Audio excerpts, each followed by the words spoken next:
রহিম আসসালামু আলাইকুম সম্মানিত ভিউয়ার্স, আমি এখন এই মুহূর্তে মিষ্টি কুমড়ার শাক রান্না করতেছি। চলুন আমি কিভাবে মিষ্টি কুমড়ার শাক রান্না করতেছি চলুন আমরা দেখে আসি।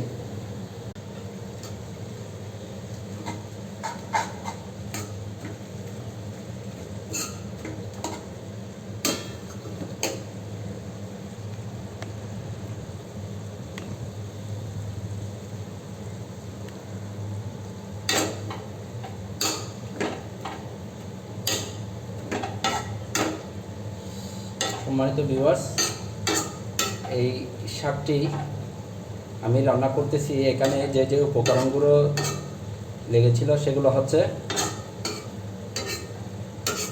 2টা পেঁয়াজ, 1টা রসুন, এরপর হচ্ছে 5-6টা কাঁচামরিচ দিয়েছি। আমার কাঁচামরিচগুলো একদম লাল হয়ে গিয়েছে, দেখেন এই যে। তারপর এরপরে দিলাম 1টা আলুকে ছোট ছোট করে এই যে পিস করে দিছি, দেখতে পাচ্ছেন, ছোট ছোট করে ফলে দিছি। এরপরে মসুর ডাল দিছি এই অল্প করে,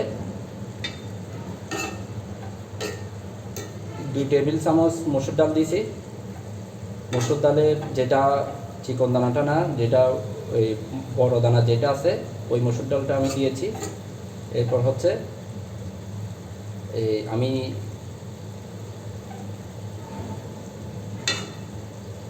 মশলা দিয়েছি।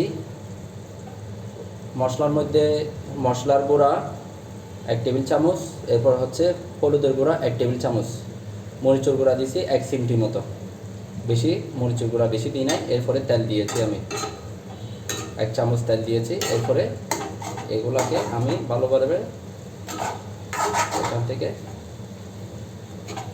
করে দিবেন, নেড়ে চেড়ে দিবেন যাতে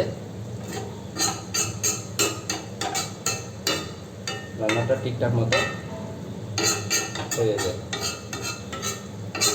এভাবে মিষ্টি কুমড়ার শাক রান্না করলে খেতে খুবই টেস্ট হয়।